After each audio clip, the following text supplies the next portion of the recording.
The Hukong Valley is a place the maps call fertile. The men who fought there called it something else. Stretching nearly 80 miles along the upper reaches of the Chindwin River Basin, it lies cradled between the Kumen Range to the west and the Patkai Hills to the east, a basin of triple canopy jungle so dense that aerial reconnaissance photographs came back almost featureless, green bleeding into green, shadow concealing shadow. In 1944, it was one of the most isolated battlefields of the Second World War. It was also one of the deadliest. By early March, the monsoon rains had not yet begun, but the air hung thick with the promise of them. Temperatures hovered near 95 degrees Fahrenheit in the valleys, climbing higher beneath the canopy where ventilation died and the jungle exhaled rot and pollen in equal measure. The ground was a patchwork of black mud and root systems older than empires, webbed across ravines that could swallow a man whole if he stepped wrong. Leeches descended from the leaves. Malaria, dysentery, and scrub typhus moved through the ranks as efficiently as bullets. The strategic importance of the Hukong was deceptively simple. It was the gateway. To the north lay the Lido Road, the ambitious Allied supply artery being carved through some of the most unforgiving terrain on Earth, intended to reconnect China to the outside world after the fall of the Burma Road. To the south and west, Japanese forces held the lowlands with entrenched positions, determined to choke any Allied advance before it could gather momentum. Between these two forces, the valley had become a killing floor. Leading the Allied push was Lieutenant General Joseph Stilwell's Northern Combat Area Command, a patchwork force of American advisors, British Commonwealth troops, and Chinese expeditionary forces under Stilwell's direct authority. Among them, the most unconventional were Merrill's Marauders, officially designated the 5307 Composite Unit, Provisional. They were 3,000 volunteers, drawn from jungle-trained units across the Pacific and Caribbean theaters, tasked with long-range penetration missions deep behind Japanese lines. They moved light, they moved fast, and by mid-March, they had been moving for weeks without rest. The Japanese defending the valley were elements of the 18th Division, battle-hardened veterans of the Malayan and early Burma campaigns. They knew the jungle. They knew how to disappear into it, how to turn it into a weapon. Sniper nests appeared and vanished. Trails were mined. Ambushes came at dawn, at dusk, at the moments when exhaustion made men careless. But there was something else in the Hukong Valley, something the maps didn't mark and the after-action reports didn't name. The Kachin people, the indigenous population of the Northern Highlands, had lived in these hills for centuries. They served as guides for the Allied forces, moving through the jungle with an ease that seemed almost supernatural to the foreign soldiers. They knew which rivers were safe to drink from, which paths would hold under the weight of a column, which villages had been abandoned, and which were simply waiting. But they also knew when to stop walking. They knew which ridges to avoid after dark, and when the foreign officers asked why, the answer was always the same, delivered in broken English or translated through interpreters with visible discomfort. Nats. The word meant spirits, guardian spirits, ancestral spirits, spirits of place. The Kachin cosmology was thick with them, woven into the landscape as thoroughly as the root systems underfoot. Certain groves were sacred. Certain trees were not to be cut. And certain areas, particularly along the deeper folds of the valley where the old-growth jungle grew tallest and the light struggled to reach the forest floor, were understood to be inhabited by something older than memory. The Allied soldiers, by and large, dismissed this as superstition. War had no room for folklore. But the Kachin guides were not superstitious men. They were pragmatic, experienced, and unfailingly reliable. And when they refused to enter a specific area, even under direct orders, the officers learned to pay attention. By the second week of March, the 2nd Battalion of the 5307th, call-sign Khaki Combat Team, had been tasked with a flanking maneuver along the western edge of the valley targeting a suspected Japanese supply depot near the village of Wesu. The route would take them through a section of jungle the Kachin called Itan Hakiet, the place where the trees watch. No Kachin guide agreed to accompany them past the ridgeline. The officers logged the refusal. They did not log the reason. On the morning of 14th March 1944, Khaki Combat Team, 470 men, carrying M1 Garands, Browning automatic rifles, Thompson submachine guns, and enough ammunition and rations for a 5-day unsupported patrol, entered the deep jungle west of Wesu. By nightfall, 17 of them would report seeing lights in the trees. By dawn, 3 would be missing.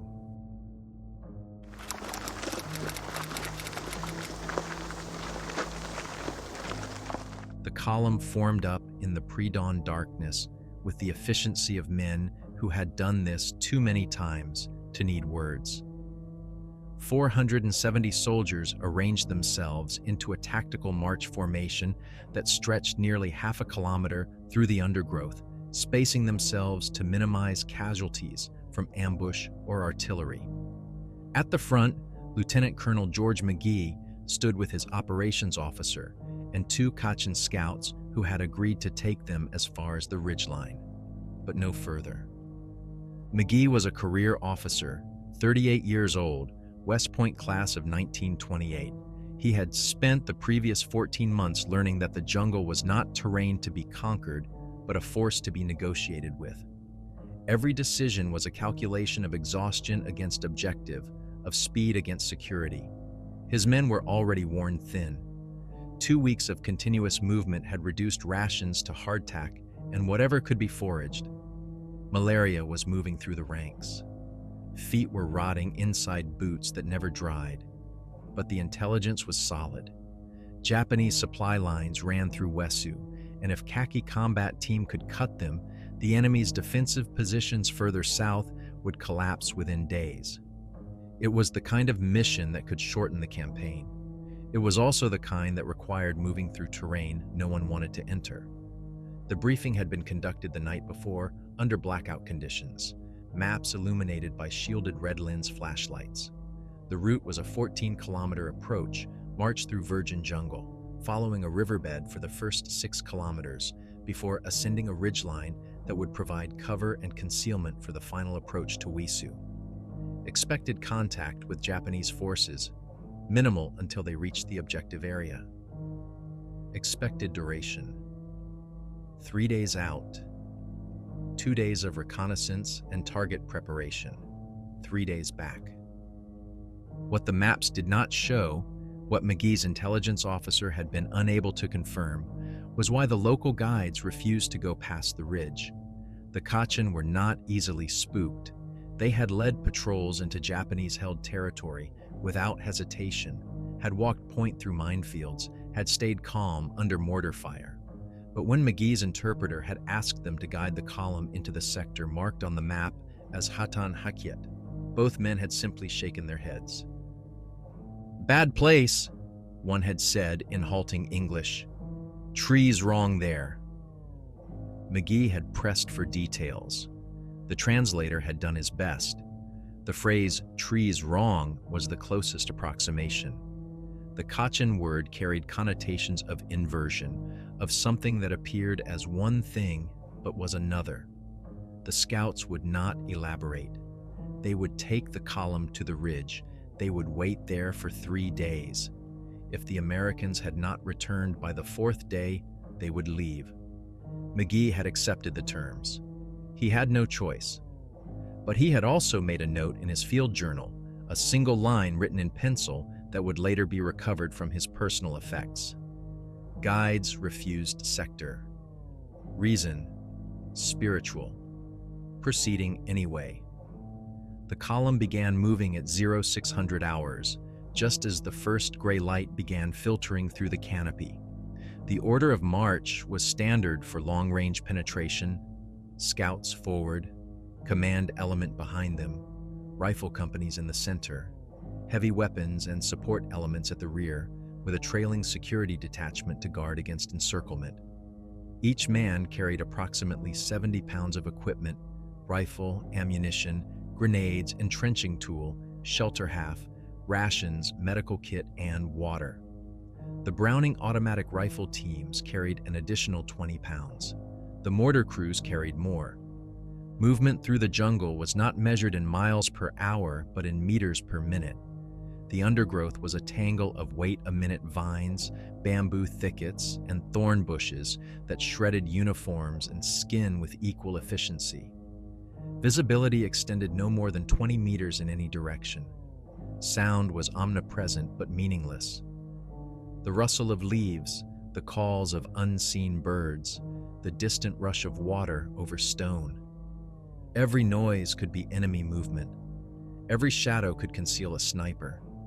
By 1100 hours, the column had covered 4 kilometers and reached the riverbed marked on the maps as their primary navigation feature. The water was shallow, rust-colored from tannins, moving sluggishly between moss-covered stones.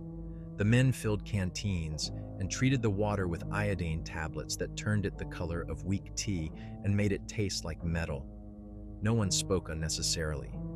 Radio silence was in effect. Communication passed through hand signals and whispered commands. The Kachin scouts moved ahead, reading the ground with an attention that bordered on reverence. They paused frequently, examining broken branches and disturbed earth, occasionally kneeling to smell the soil. At one point, they stopped entirely and conferred in their own language before gesturing for McGee to approach. One of them pointed to a tree at the edge of the riverbank. It was a strangler fig, its roots wrapped around the corpse of some older tree it had long since consumed. Hanging from one of the lower branches was a small woven charm. Palm fronds twisted into a spiral and bound with what looked like animal hair. Nat's shrine, the scout said quietly. Boundary marker. McGee looked at it for a long moment. He had seen similar objects before, scattered throughout the highlands.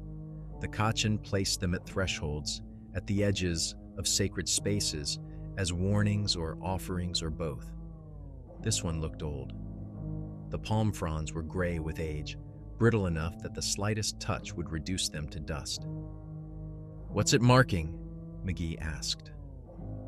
The scout looked uncomfortable. "End of safe ground." "And beyond?" The scout did not answer immediately.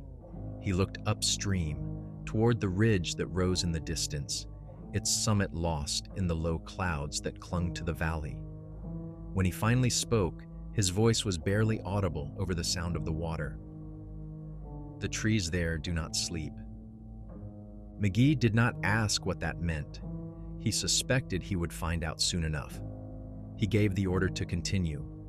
The column crossed the river in single file, each man stepping carefully on the slick stones, and began the ascent toward the ridge. The Kachin scouts led them another 2 kilometers until the ground began to rise sharply, and the jungle canopy thickened to the point where the sunlight became a distant memory. Then, without a word, both scouts stopped. They would go no further. McGee thanked them, confirmed the rendezvous point, and watched as they disappeared back down the trail with a speed that suggested relief. At 15:20 hours, Khaki Combat Team crossed into Hitian Hekit. The jungle did not change, not in any way that could be measured or documented. The trees were the same species. The undergrowth was the same density. The temperature, the humidity, the quality of the light, all identical to the terrain they had just left. But every man in the column felt it. Something was watching them.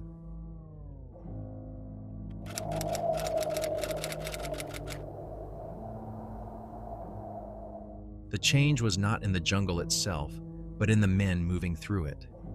Within the first 30 minutes past the boundary, the column's rhythm began to fracture.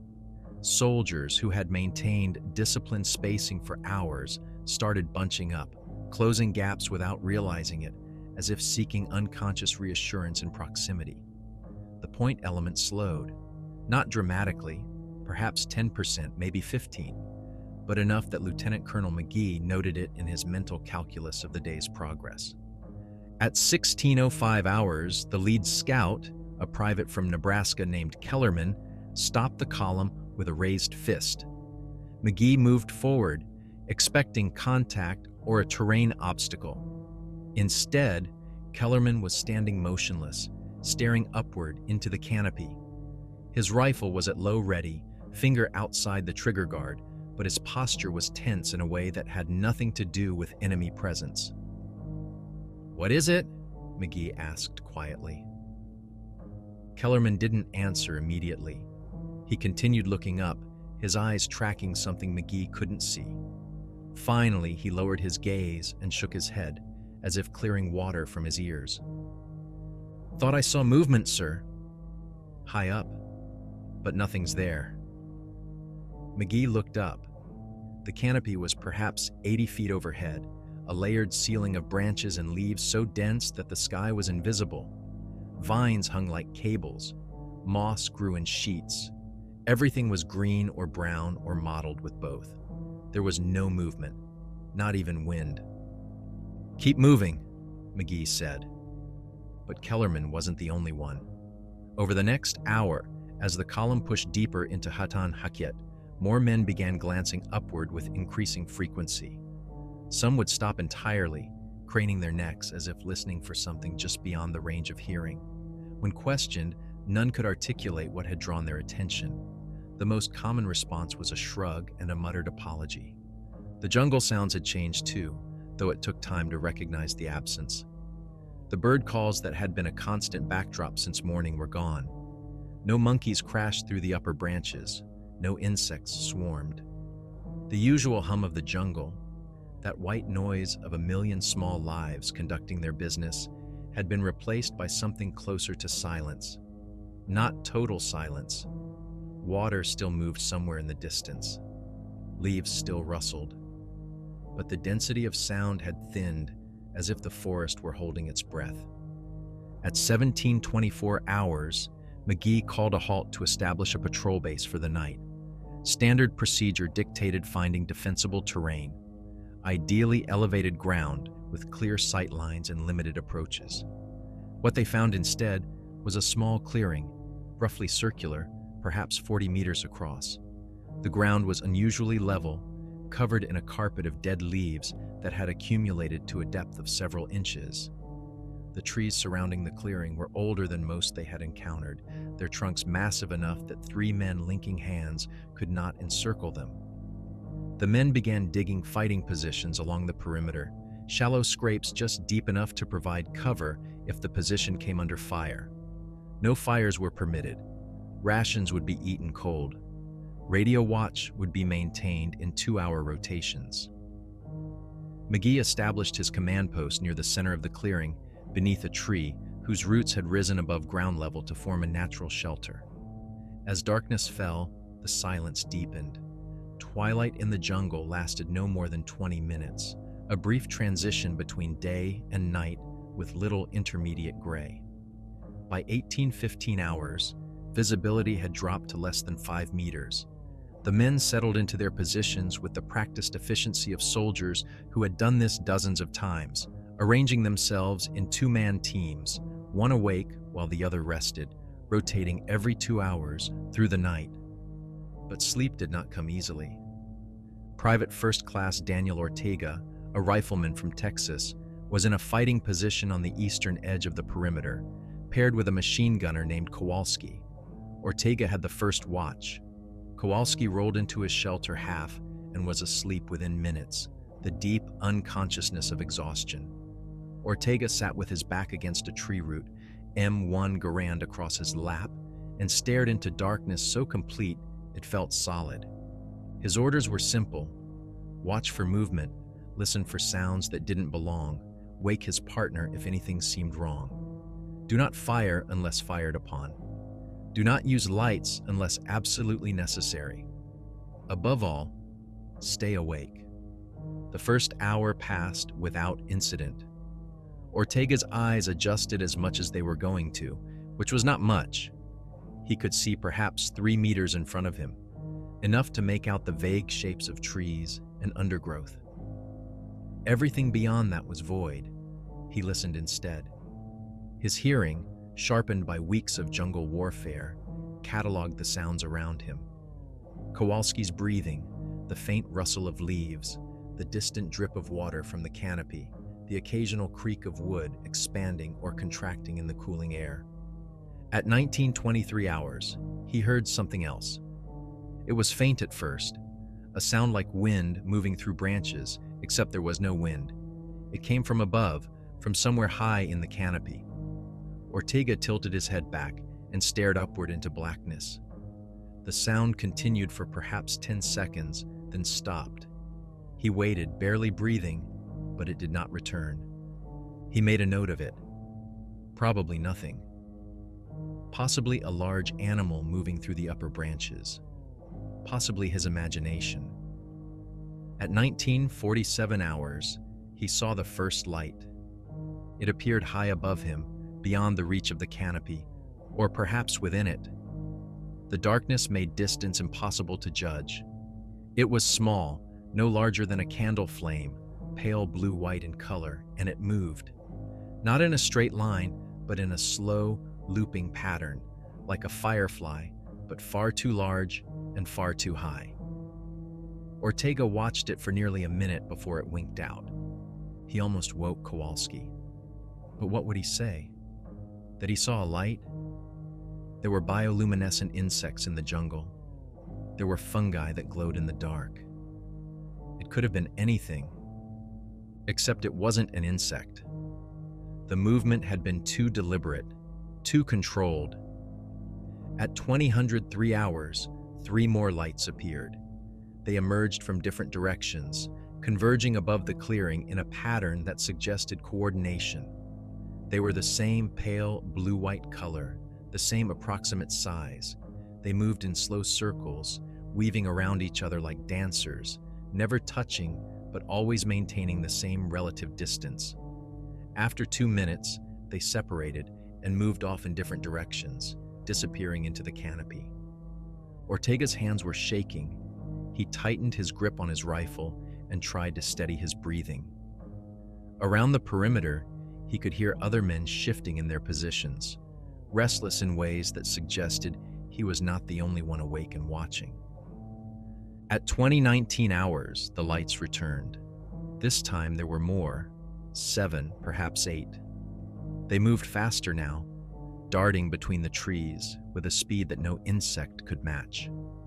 They cast no illumination on the surrounding foliage, which meant they were either very dim or very far away.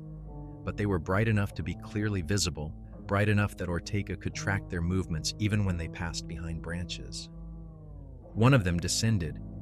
It came down slowly, spiraling like a falling leaf until it was perhaps 30 feet above the clearing. It hovered there, motionless for nearly a minute. Ortega could see it clearly now. It was not a point of light, but a sphere, roughly the size of a baseball, glowing with a cold luminescence that pulsed gently, like breathing. Then it moved directly toward him. Ortega pressed himself against the tree root, every muscle locked. The light came closer, descending as it approached, until it was no more than 15 feet away and level with his head. It stopped. It hung in the air, suspended by nothing visible, and Ortega could feel it watching him. There was no rational basis for that feeling, no eyes or face or anything that suggested awareness, but the certainty was absolute. The light remained for 30 seconds. Then it rose, slowly at first, then faster, ascending into the canopy and vanishing among the branches. Ortega reached over and shook Kowalski awake. The machine gunner came alert instantly, the way soldiers learn to do. "What is it?" Kowalski whispered. Ortega pointed upward. "Look." Kowalski looked. The lights were still there, moving through the canopy, at least a dozen of them now, perhaps more. They wove between the trees in patterns that seemed almost choreographed, appearing and disappearing, merging and separating, always in motion. "What the hell are those?" Kowalski breathed. Ortega didn't answer. He didn't have an answer. All around the perimeter, men were waking, not from being roused by their partners, but from something else, some instinct that recognized wrongness even in sleep. Lieutenant Colonel McGee emerged from his command post and stood in the center of the clearing, looking up at the lights that danced through the trees above his men. He counted 17 separate sources of illumination. They moved without sound. They cast no shadows. And as he watched, they began to descend.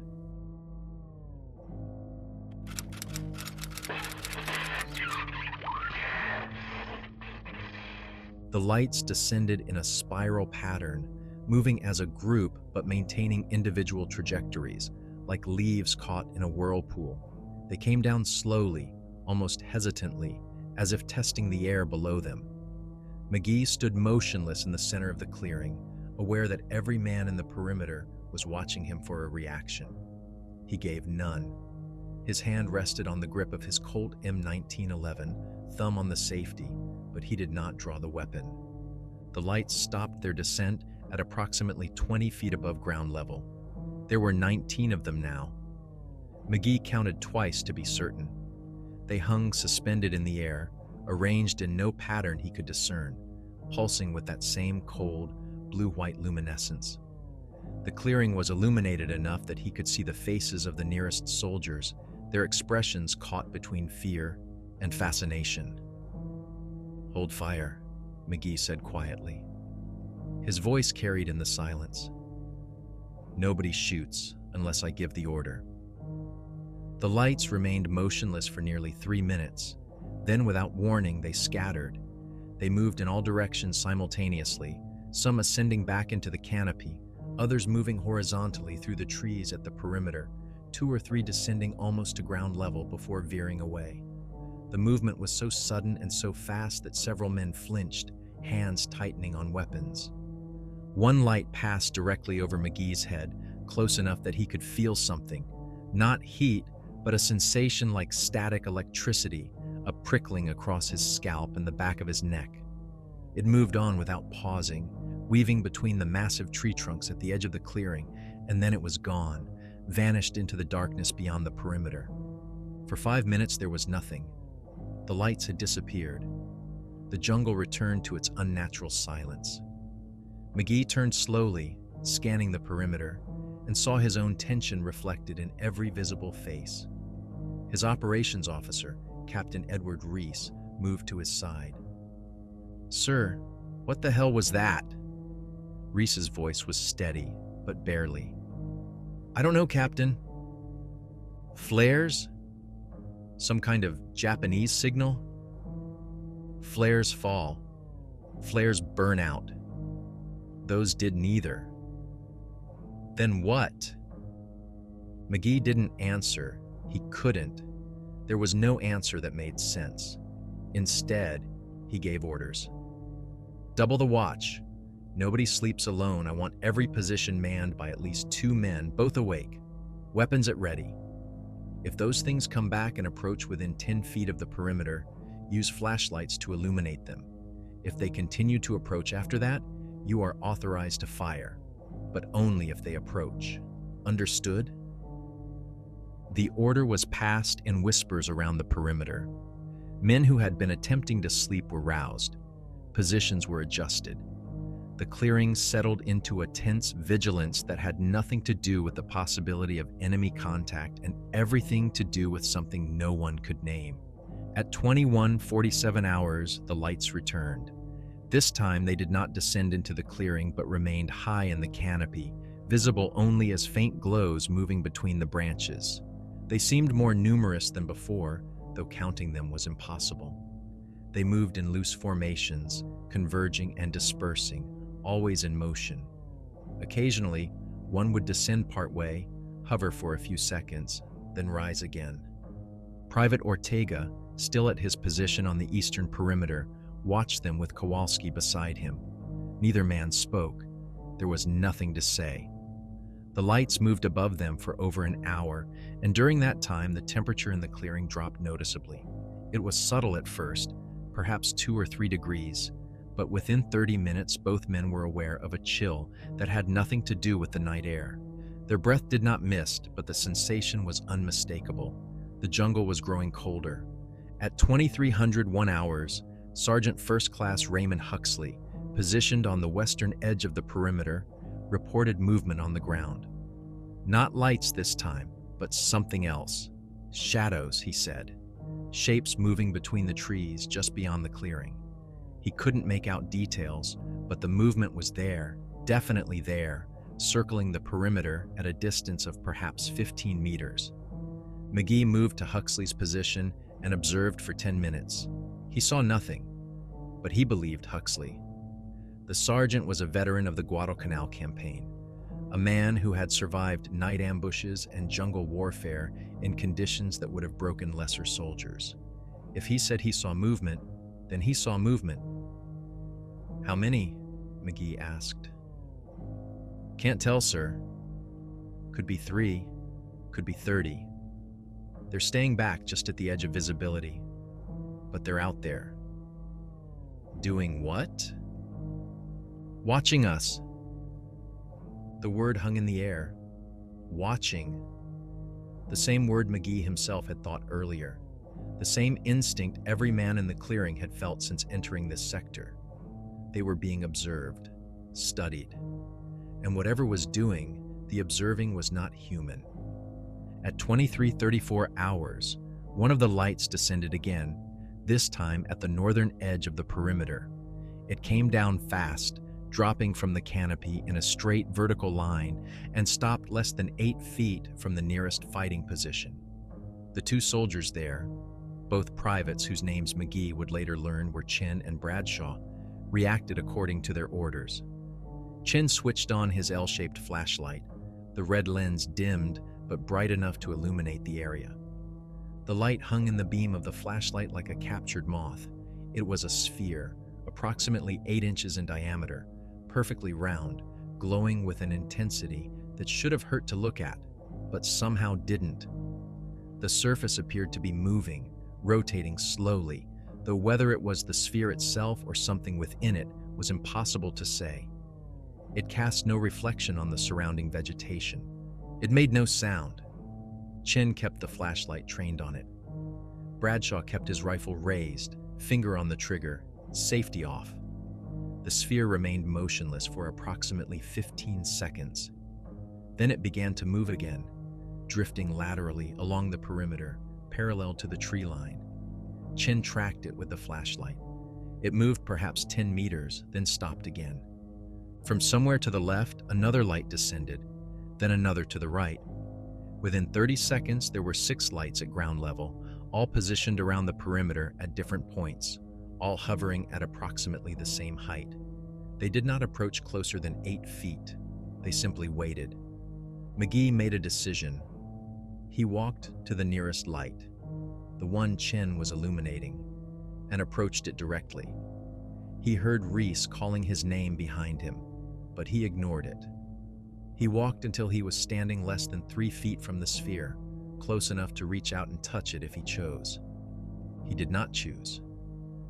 Up close, the light was even stranger. The surface was not solid, but seemed to be composed of something between liquid and gas, constantly shifting, folding in on itself in patterns that suggested depth. The glow emanated from within, from a core that was brighter than the outer layers. And there was something else. A hum, not audible exactly, but felt. A vibration at the very edge of perception, resonating in his chest and the bones of his skull. McGee stared at it for nearly a minute. The sphere did not move. It hung in the air, 3 feet from his face, and he had the overwhelming sensation that it was staring back.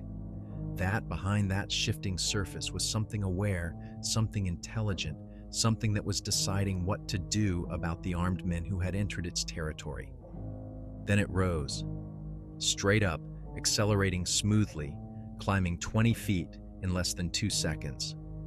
The other lights around the perimeter followed suit, all rising simultaneously, ascending back into the canopy.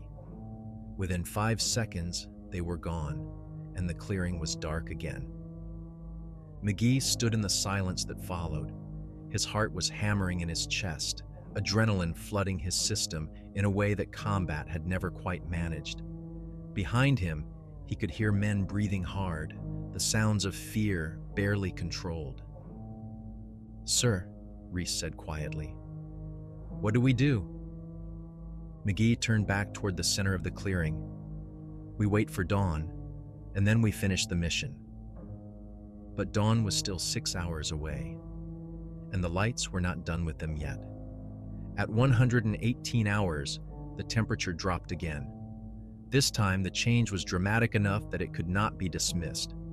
Within 10 minutes, the thermometer in McGee's command post registered 71 degrees Fahrenheit, a drop of 25 degrees from the ambient temperature when they had established the patrol base. Men began shivering. Breath misted in the air. Condensation formed on metal surfaces. The lights returned at 01:42 hours. They came in greater numbers than before, dozens of them, perhaps more than 100, filling the canopy above the clearing in a display that looked almost celebratory. They moved in complex patterns, weaving and spiraling, creating shapes that lasted for seconds before dissolving into new configurations. Some descended to ground level again, but this time they stayed further back, just beyond the perimeter, watching from the tree line. And then, at 02:23 hours, one of the men screamed. It came from the southern edge of the perimeter. McGee ran toward the sound, Reese and several others behind him. They found Private First Class Michael Torres standing outside his fighting position, rifle on the ground, hands clutching his head. His partner, a corporal named Davies, was trying to restrain him, but Torres was thrashing, incoherent. "He just started yelling," Davies said. "I don't know what happened. He was fine, and then..." Torres screamed again. It was a sound of pure terror, wordless and primal. His eyes were wide, pupils dilated, but he didn't seem to see the men around him. He was looking at something else, something only he could perceive. McGee grabbed him by the shoulders. "Torres! Look at me. What did you see?" But Torres couldn't answer. His mouth moved, forming words that wouldn't come. His body went rigid, every muscle locked, and then suddenly he collapsed. Davies caught him before he hit the ground. The medic arrived within seconds and began checking vitals. Pulse elevated but steady, breathing rapid but regular. No visible injuries. "He's in shock," the medic said. "I don't know from what." 2 minutes later, it happened again. This time, it was Corporal James Delacroix at the western perimeter. The same screaming, the same terror, the same collapse.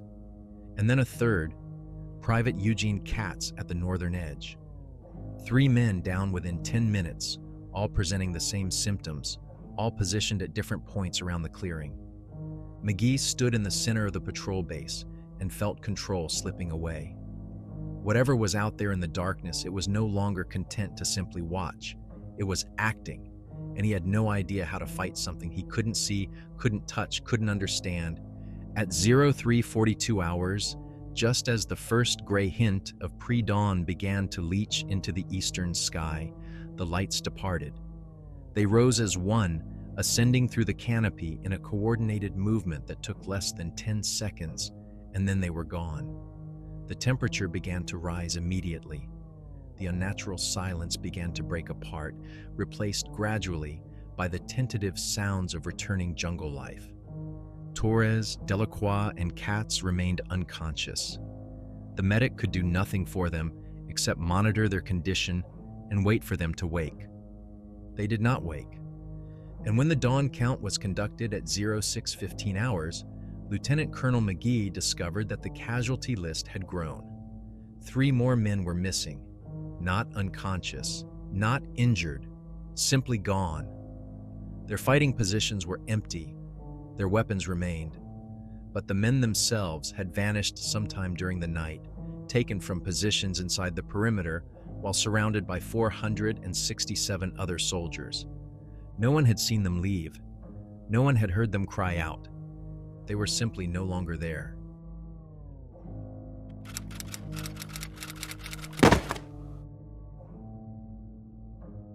The missing men were Privates Leonard Sawyer, Robert Hutchins, and Corporal Anthony Vega. All three had been positioned at different points along the perimeter. All three had been paired with partners who swore they had not left their positions. Sawyer's partner, a private named Giordano, insisted he had been awake the entire time, watching the tree line. He had not heard Sawyer move. He had not seen him stand.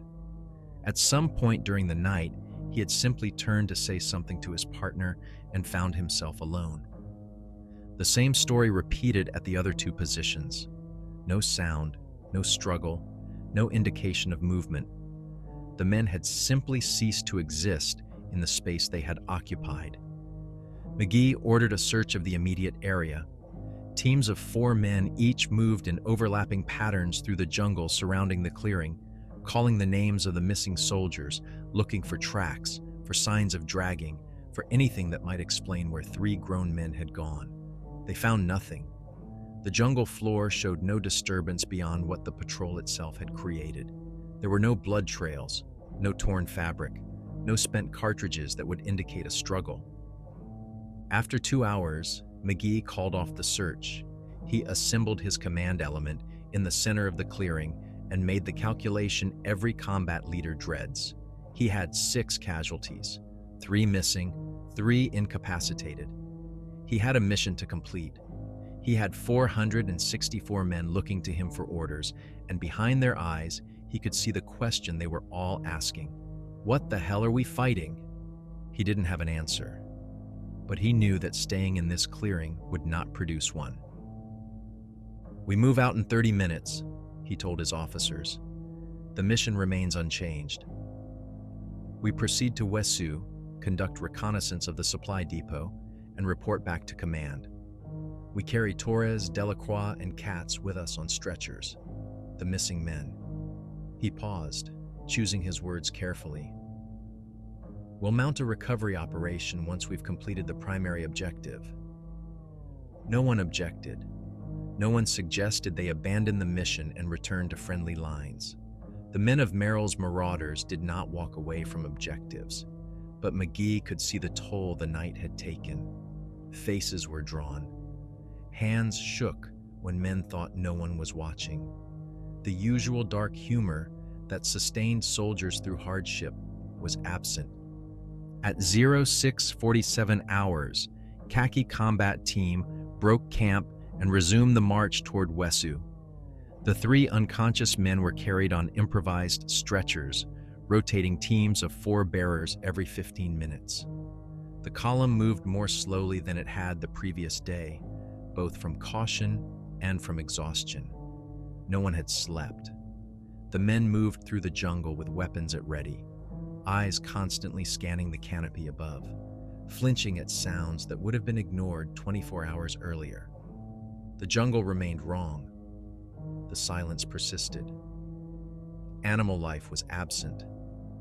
The trees seemed to lean inward, their branches forming a tunnel that closed behind the column as it passed.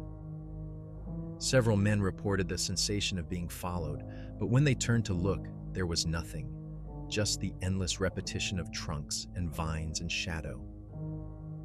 At 10:23 hours, Private First Class Ortega, walking near the middle of the column, stopped abruptly. Kowalski behind him nearly walked into his back. "What is it?" Kowalski whispered. Ortega was staring at a tree to his left. It was massive, one of the old-growth giants that dominated this section of jungle, its trunk perhaps 12 feet in diameter. The bark was dark with moisture and age, covered in patches of moss and lichen. But there was something else. Marks.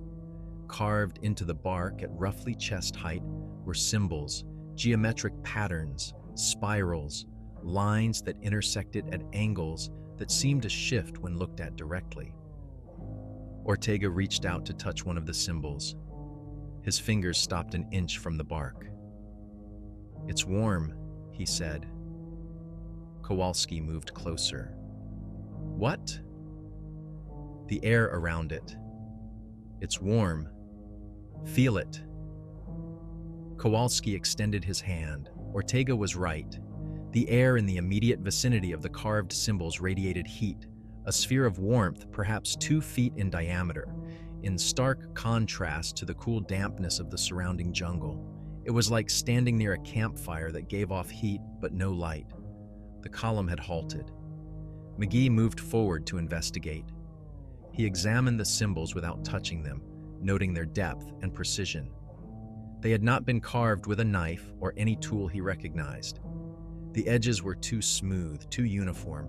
They looked almost burned into the wood, but there was no charring, no discoloration beyond the symbols themselves.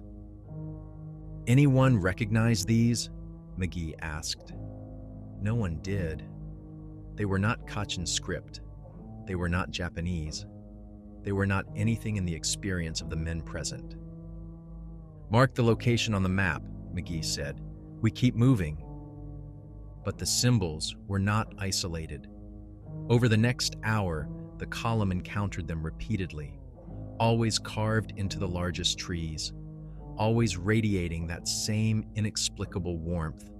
The patterns varied slightly from tree to tree, but there was a consistency to them, an underlying structure that suggested language, or perhaps something more fundamental than language, mathematics, or a map. At 11:47 hours, the column reached a stream. It was perhaps 10 feet wide, shallow enough to wade across, the water clear and fast-moving over a bed of smooth stones. The men began crossing in single file, maintaining spacing, weapons held high to keep them dry. Private Chin was halfway across when he stopped. He was looking downstream, his expression confused. He called out to the men behind him, his voice uncertain. "Do you see that?" The men looked. Downstream, perhaps 30 meters distant, the stream bed rose into the air. Not the water, the stones themselves, the substrate of the stream, lifting in a gentle curve that defied gravity, creating an arch over the flowing water. It hung there, suspended, tons of rock and earth forming a bridge that had no visible support. Water continued to flow beneath it, unaffected by the impossible geometry above. The column froze. McGee stared at the phenomenon for a full minute, trying to process what he was seeing. It was not an optical illusion. The rocks were physically elevated. He could see daylight through the gap beneath them, and yet they did not fall. "Nobody touch it," McGee ordered. "Go around. Wide berth." The column altered course, giving the suspended stream bed a clearance of 20 meters. As they moved past it, several men reported a sound, a low thrumming, barely audible, that seemed to come from the stones themselves. Others reported feeling dizzy, disoriented, as if their inner ear was receiving conflicting information about which direction was up. They cleared the area without incident, but the implications were unavoidable. The jungle itself was wrong here, not just inhabited by something strange, but fundamentally altered. The rules that governed the physical world were different in Hatan Hakyat, or something with the power to rewrite those rules was present and active. At 13:02 hours, they found the first body. It was hanging from a tree, suspended 40 feet above the ground, wrapped in vines that had grown around it with a speed and density that should have taken months but appeared to have occurred in hours. The uniform was Japanese, the rank insignia identifying him as a private in the Imperial Army. The body was desiccated, reduced to little more than leather and bone, but the uniform was intact, relatively fresh. He had not been dead long. Days, perhaps. Certainly not weeks. McGee had the column halt while a team attempted to bring the body down. It took 20 minutes of careful work to cut through the vines, which proved to be tougher than expected, requiring multiple machetes working in rotation. When the body finally fell, it disintegrated on impact, the bones collapsing into fragments, the flesh sloughing away like wet paper. The medic examined what remained. "Cause of death unknown," he reported, but the rate of decomposition is inconsistent with environmental factors. This body should have been in better condition. They found 2 more Japanese bodies over the next 30 minutes. One was partially buried in the ground as if the earth had risen up and swallowed him to the waist, then solidified. The other was fused to a tree trunk, his back pressed against the bark, arms spread as if he had been trying to push away from it when something had merged flesh with wood.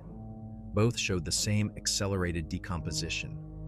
Whatever the Japanese had encountered here, it had not discriminated based on nationality.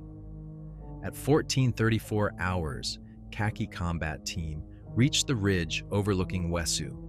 McGee and Captain Reese moved forward with 2 scouts to conduct reconnaissance. The village was visible below, perhaps 800 meters distant, situated in a cleared area along a tributary of the main river. Smoke rose from cooking fires.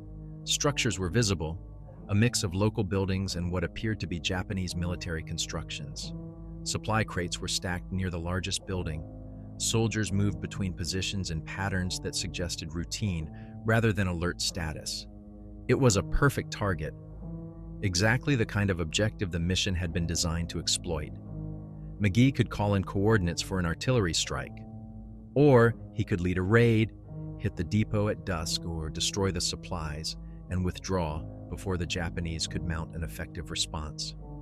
But as he lay on the ridge, observing the village through binoculars, he became aware of something else. The lights were there. Even in daylight, he could see them. Faint glows moving through the jungle between his position and the village, dozens of them, perhaps more. They were forming a pattern, a line that ran parallel to the ridge, stretching east and west as far as he could see. They were not moving toward the village. They were not moving toward his position. They were simply there, marking a boundary, a threshold between the jungle and the clearing below. Reese saw them too. "Sir," he said quietly, "those things. They're between us and the objective." McGee lowered the binoculars. He looked at the village, then at the lights, then back at the village. The calculation was simple. To reach Wesu, the column would have to pass through that line. They would have to cross into whatever territory the lights were defending or claiming or marking. After what they had experienced in the last 24 hours, he knew what that would cost. "We're not going to Wesu," McGee said. Reese looked at him, startled. "Sir? We're pulling back. Now. We're getting out of this sector and we're returning to friendly lines. The mission is aborted." "But the objective..." "The objective can wait. My men can't." McGee stood, keeping below the ridgeline. "We've lost 6 men to something we don't understand and can't fight. I'm not losing any more for a supply depot that'll still be there next week. We leave. Now." The order was passed. Khaki Combat Team withdrew from the ridge and began the journey back through Hatan Hakit, moving faster now, urgency overriding caution. The lights followed them. They remained visible throughout the afternoon, pacing the column through the jungle, always at a distance, never approaching, but always present, watching, waiting. At 18:03 hours, as the sun began to set and the jungle dimmed toward night, the column reached the boundary they had crossed the previous day. The Kachin scouts were waiting there, exactly where they had said they would be. When McGee and his men emerged from Hatan Hakit and crossed back into normal jungle, the change was immediate and undeniable. The oppressive silence lifted. Bird calls resumed. The temperature normalized. The sensation of being watched evaporated like steam. The lights did not follow them across the boundary. They remained behind, visible for a few more minutes as faint glows in the deepening darkness, and then they were gone.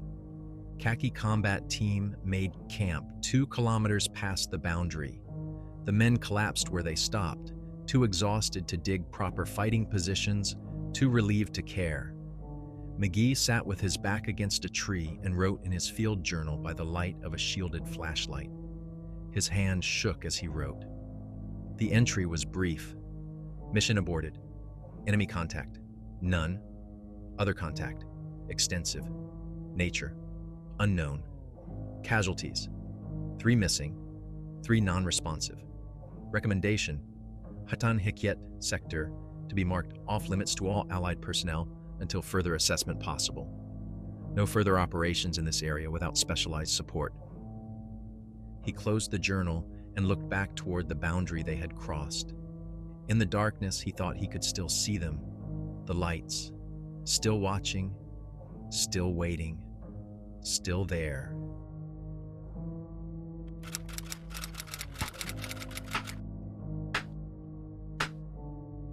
Khaki Combat Team reached the forward operating base at Xingbuyang at 1420 hours on the 16th of March, 36 hours after withdrawing from Hatan Hikyet. The column moved in formation, but without the discipline that had characterized their departure. Men walked with thousand-yard stares. They flinched at shadows. When they finally crossed into the American perimeter, some simply sat down where they stood and refused to move further. The 3 catatonic soldiers, Torres, Delacroix, and Katz, were transferred immediately to the field hospital, a collection of canvas tents and bamboo structures that served as the primary medical facility for the northern sector. The chief medical officer, Major William Herschel, conducted examinations within the hour. His initial findings were documented in a medical report that would later be heavily redacted but never fully suppressed. All 3 patients presented with identical symptoms: unresponsive to verbal stimuli, pupils fixed and dilated, elevated heart rate, rapid eye movement suggesting dream state despite apparent unconsciousness. No physical trauma, no evidence of disease or chemical exposure. Neurological reflexes present but diminished. They were breathing, their hearts were beating, but by every measurable standard, they were not present. The medical term Herschel used in his report was dissociative fugue state of unknown etiology. In his private notes discovered years later, he wrote simply, "These men have been frightened out of their bodies." Lieutenant Colonel McGee was debriefed by Colonel Charles Hunter, deputy commander of the 5307, at 1630 hours. The debriefing lasted 4 hours. McGee presented his field journal, his maps with the marked locations of anomalous phenomena, and testimonies from 17 other soldiers who had witnessed the lights. Hunter listened without interruption. When McGee finished, there was a long silence. "You understand how this sounds," Hunter said finally. "Yes, sir." "You're asking me to believe that an entire battalion encountered something in that jungle that defies rational explanation, that 3 of your men vanished without trace from secured positions, that you observed violations of natural law, levitating stone, accelerated decomposition, symbols that radiate heat, that you aborted a mission because of lights in the trees." "I'm not asking you to believe anything, sir. I'm reporting what happened." Hunter leaned back in his chair. He was a combat veteran, a man who had seen action in the Pacific before volunteering for the Burma campaign. He did not dismiss the supernatural out of hand, but neither did he embrace it easily. "I'll need to interview your men separately." "Of course, sir." The interviews were conducted over the next 3 days. Captain Reese, Sergeant Huxley, Privates Ortega, Kowalski, Chen, Bradshaw, Giordano. Each told the same story, with minor variations in detail, but absolute consistency in the fundamentals. They had seen the lights. They had felt the wrongness of the place. They had witnessed things that should not exist. And each interview ended the same way, with the soldier asking if they would be required to return to Hatan Hikyet.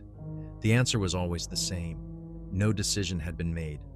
But decisions were being made at levels far above Colonel Hunter's authority. On the 18th of March, a special intelligence officer arrived from General Stilwell's headquarters in New Delhi. He identified himself only as Major Eldridge and carried credentials that granted him access to all personnel and materials related to the Hatan Hikyet incident. He spent 2 days reviewing McGee's journal, studying the maps and conducting his own interviews. He examined the three catatonic soldiers personally. He requested and received permission to debrief the Kachin guides who had accompanied the column to the boundary.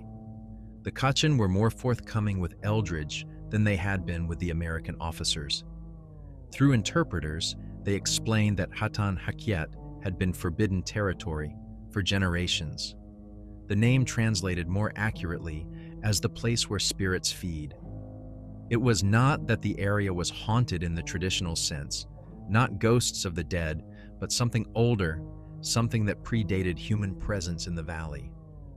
The Kachin cosmology held that certain places in the world were thin, where the boundary between the physical and the spiritual was permeable. Hatan Hakyet was one such place, and the entities that dwelt there, the gnats of that particular grove, were not benevolent protectors, but guardians of a threshold that humans were not meant to cross. "What happens to people who enter?" Eldridge asked.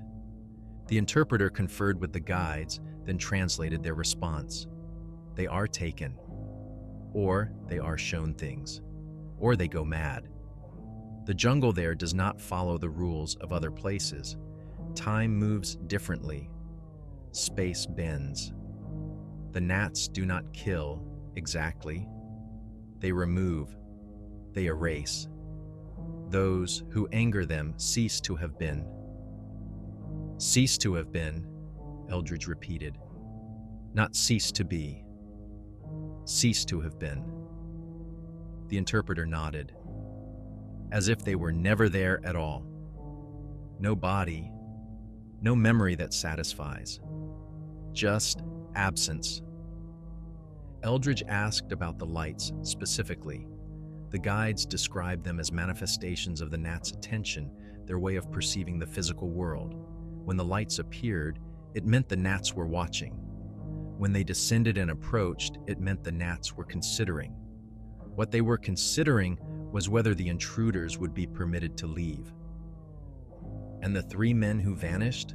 Eldridge asked. "What happened to them?" The guides looked at each other before answering. When the translation came, it was delivered quietly, with something approaching pity. "They were taken as tribute. The jungle took them in exchange for allowing the others to depart. 3 lives for 400. The gnats were merciful." On the 20th of March, Major Eldridge submitted his report to General Stilwell's intelligence staff. The report was classified secret and distributed on a need-to-know basis. The conclusions were carefully worded but unambiguous. Hatan Hakyet represented an operational hazard of undetermined nature. Whether the phenomena observed were genuine supernatural occurrences, previously unknown natural phenomena, or psychological warfare techniques employed by enemy forces could not be definitively established. Regardless of cause, the area was to be designated off-limits to all Allied personnel pending further investigation. The recommendation was accepted. On 22 March 1944, Northern Combat Area Command issued Operations Order 47B, which formally restricted all military operations within a 5-kilometer radius of the coordinates McGee had marked as the boundary of Hatan Hakyet. The order cited adverse terrain conditions and elevated disease risk as justification. No mention was made of lights or missing soldiers or impossible geometry. The Japanese supply depot at Wesu was destroyed 3 weeks later by a bombing raid conducted by 10th Air Force B-25 Mitchells. The raid was considered a success. 32 tons of supplies were destroyed with no Allied casualties. No ground forces were required to enter Hatan Hakyet. Torres, Delacroix, and Katz remained catatonic. On the 24th of March, they were evacuated to a hospital in Ledo, then to Calcutta, and finally to a military medical facility in San Francisco. They would spend the rest of their lives in care, never waking, never responding, but never quite dying either. Their families were told they had suffered severe combat trauma. The details were classified. The details remained classified for the next 40 years. Sawyer, Hutchins, and Vega were listed as missing in action. Their families received letters expressing regret and commending their sacrifice. No bodies were ever recovered. No closure was ever provided. In the official records, they had vanished during operations in the Hukong Valley. The records did not specify how or where or why, just that they were gone. Lieutenant Colonel McGee continued to serve with Merrill's Marauders through the remainder of the Burma campaign. He participated in the capture of Myitkyina in August 1944, the operation that finally secured the Lido Road and reopened the land route to China. He was decorated for valor and leadership. He never spoke publicly about what happened in Hatan Hakyat, but those who knew him noted a change. He avoided dense jungle when possible. He refused night operations in unfamiliar territory. And on clear nights, when circumstances required him to be in the field, he would sometimes stop and stare upward into the canopy for long minutes, as if searching for something he hoped never to find again. In his private papers, recovered after his death in 1967, there was a single entry dated 14th March 1959, exactly 15 years after Khaki Combat Team entered Hatan Hakyat. It read, "I still see them sometimes. Not often, maybe once a year when I'm driving at night through woods or walking alone after dark. Just at the edge of vision. Blue-white spheres moving between the trees. I tell myself it's imagination. Headlights reflecting. Stars through branches. But I know better. They followed us out. Or some part of them did. They're still watching. Still waiting. And sometimes I wonder if they're waiting for me specifically, if there's some debt I incurred by leading my men into that place. Some price that hasn't been paid yet. I'll find out eventually, I suppose. We all do." There were no further entries after that date.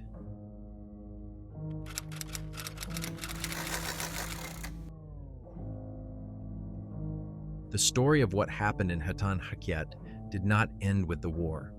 It went underground. It became one of those accounts that circulated among veterans in quiet conversations, in VFW halls late at night, in letters between men who had been there and needed someone else to confirm they had not imagined it. The official record said nothing. Operations Order 47B remained classified. The medical files on Torres, Delacroix, and Katz were sealed. The missing in action reports for Sawyer, Hutchins, and Vega contained no details beyond their names and service numbers. But soldiers talked. They always do. And some of those soldiers became writers, researchers, and historians after the war ended. The story evolved. It fragmented. Different versions emerged, some embellished, some sanitized, all missing pieces that would have made the accounts verifiable. By 1950, the Hatan Hakyat incident had become a ghost story, one of dozens that emerged from the Burma campaign, indistinguishable from rumors and urban legends. In 1963, a retired Army intelligence analyst named Dr. Franklin Webb began a private research project documenting unexplained phenomena reported during World War II. He had worked in the Pacific Theater, had access to classified materials through his continued security clearance, and had heard enough strange accounts over 20 years to believe that some of them deserved serious investigation. Through contacts in the Veterans Administration and the National Archives, he obtained partial copies of debriefing transcripts from the 5307 Composite Unit. McGee's name appeared in those transcripts, though the specific details of the Hatan Hakyat operation were redacted. Webb tracked down 17 veterans of Khaki Combat Team between 1964 and 1968. Most were reluctant to speak. Some denied being part of any unusual operation, but 4 agreed to interviews under condition of anonymity. Their accounts, recorded on reel-to-reel tape and transcribed into a manuscript, Webb titled Anomalous Combat Encounters, Burma 1944, matched in every significant detail despite being given independently over a span of 4 years. The manuscript was never published. Webb submitted it to 3 academic presses and 2 military history publishers. All rejected it. The consensus was that the material was either fabricated or represented misremembered trauma responses. Webb died in 1971.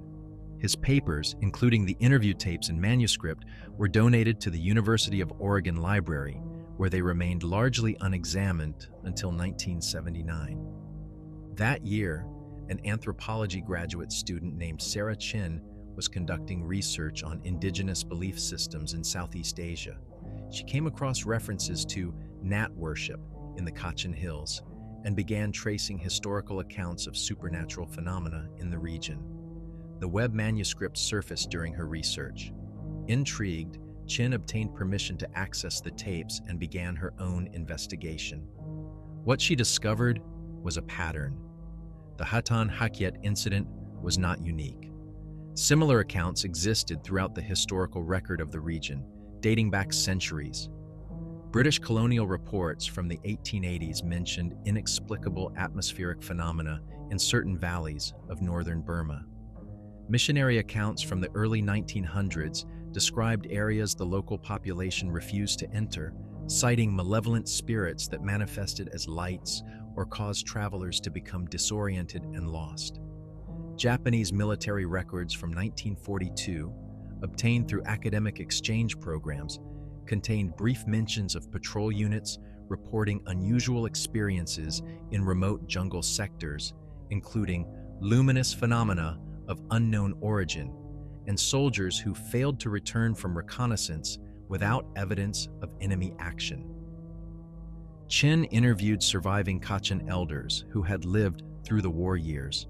Their accounts were consistent with what the American soldiers had reported. The places where spirits feed were real, they insisted. They had always been real. The Americans had simply been the latest to learn this truth. The Kachin had tried to warn them, as they had tried to warn the British before them and the Japanese during the occupation. Some places were not meant for human presence. Some thresholds were not meant to be crossed. The lights are not spirits themselves, one elder explained through a translator. They are the attention of spirits. When you see them, you are being seen. And what sees you is deciding whether you belong in its territory.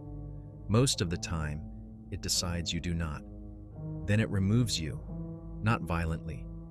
You simply cease to be where you were. You are taken elsewhere, or you are taken nowhere.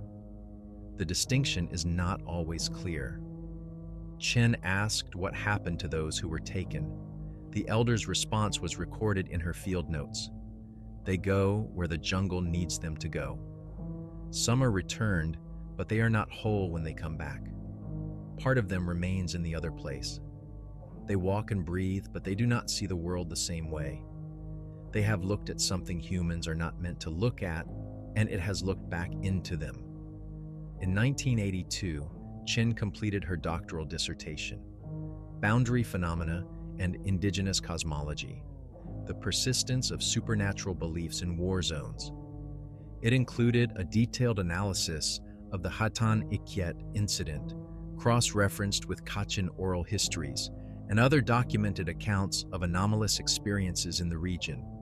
The dissertation was accepted by her committee, but with the stipulation that the sections dealing with American military personnel be removed prior to any publication, as they could not be independently verified and might constitute a violation of privacy for surviving veterans. Chin complied, but she kept the original materials. In 1984, following the partial declassification of World War II intelligence documents under the Freedom of Information Act, she submitted a formal request for any files related to Operations Order 47B and the activities of the 5307 Composite Unit in March 1944. The request was acknowledged, but not fulfilled. The documents, she was informed, remained classified under provisions related to intelligence methods and sources. She filed an appeal. The appeal was denied, but the denial letter included a detail that had not been in the original response. The documents in question had been reclassified in 1947 under the authority of a newly formed organization within the Department of Defense. The organization's name was redacted, but its mandate was stated: investigation and assessment of unexplained phenomena encountered during military operations. The organization existed. It had been created specifically to handle cases like Hatan Hakyat, and if it had been created for that purpose, it meant there were other cases, enough to justify a dedicated office with classified funding and permanent staff. Chen never obtained the files, but in 1986, she received an anonymous package in the mail. Inside were photocopies of documents, heavily redacted, stamped with classification markings that should not have been visible to civilians. Among them were portions of McGee's field journal, transcripts of the interviews conducted by Major Eldridge, and medical records for Torres, Delacroix, and Katz. The covering note was unsigned and brief. Some truths are too important to remain buried. Use these carefully. Chen did. She published an article in the Journal of Military History in 1987 titled Psychological Trauma and Supernatural Belief in Combat, a case study from Burma, 1944. The article did not mention Hatan Hakyat by name. It did not include the classified documents, but it presented the core facts. An American unit had encountered something in the Burmese jungle that defied explanation, had suffered casualties that could not be attributed to enemy action, and had been subsequently silenced through classification and bureaucratic suppression. The article generated minimal academic interest, but considerable attention from a different audience: veterans. Chen received dozens of letters over the next 2 years from men who had served in Burma, in the Pacific, in Europe, even in Korea and Vietnam. They told similar stories: lights in the jungle, disappearances without explanation, places that felt wrong in ways that had nothing to do with enemy presence. Most requested anonymity. Some asked her to stop writing about it. One letter, from an unnamed former Marine who claimed to have served in the Pacific in 1943, included a single line that Chen would quote in every subsequent interview: "The enemy we could fight. But some places are defended by things that aren't enemies. They're just there, and they don't want us there. And they have ways of making that very clear." In 1991, Chen attempted to visit Hatan Hakyat. By then, Burma had become Myanmar, closed to most Western researchers. She was denied a visa. She tried again in 1995 with the same result. In 2004, she finally gained access through a joint archaeological project sponsored by an international university consortium. She spent 3 weeks in the Hukong Valley, accompanied by local guides and a small research team. They found the clearing where Khaki Combat Team had made camp. The coordinates from McGee's journal led them directly to it. The clearing was still there, still circular, still unnaturally level. The trees surrounding it were the same massive giants that had been there in 1944, older now, but not significantly larger, as if growth had been arrested at some point. The guides refused to enter the clearing. They would approach to within 50 meters, but no closer. Chen entered alone. She spent 6 hours documenting the site, taking photographs, collecting soil samples, recording ambient temperature and electromagnetic readings with portable instruments. The temperature inside the clearing was 14 degrees Fahrenheit cooler than the surrounding jungle. The electromagnetic readings showed fluctuations that her equipment could not explain. And as the sun began to set and the light faded, she saw them. The lights. They appeared high in the canopy, exactly as described in the historical accounts.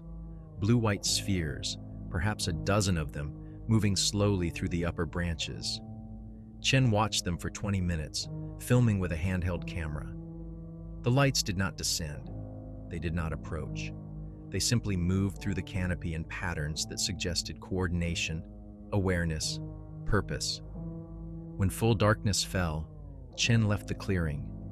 She did not run, but she did not linger. The guides were waiting for her at the boundary they had marked. They asked no questions. They had seen her expression. They knew she had seen what they had always known was there. Chen returned to the United States with her documentation.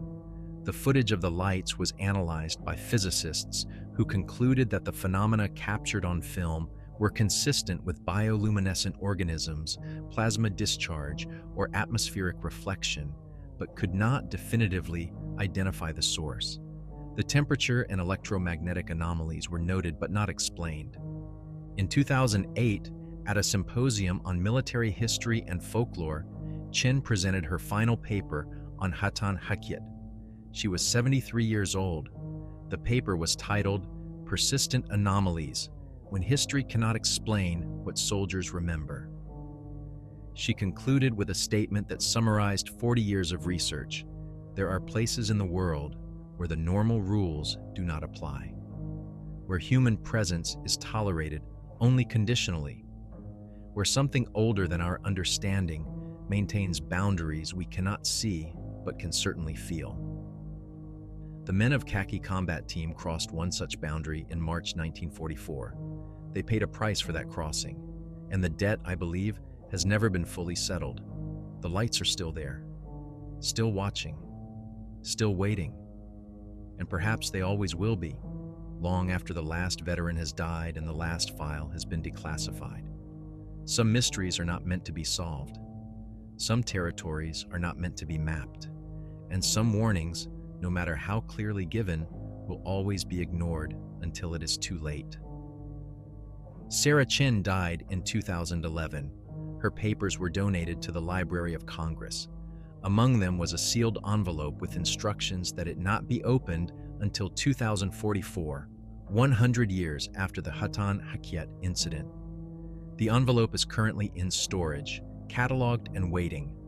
What it contains is unknown, but those who knew Chin believe it contains the names of the 3 missing soldiers, Sawyer, Hutchins, and Vega, and a final account of what she believed happened to them. The Hukong Valley remains. Hatan Hakyat remains. The lights, according to recent reports from local populations and the occasional researcher who gains access to the region, remain as well. They are still seen on certain nights, moving through the canopy of that isolated section of jungle. The Kachins still avoid the area.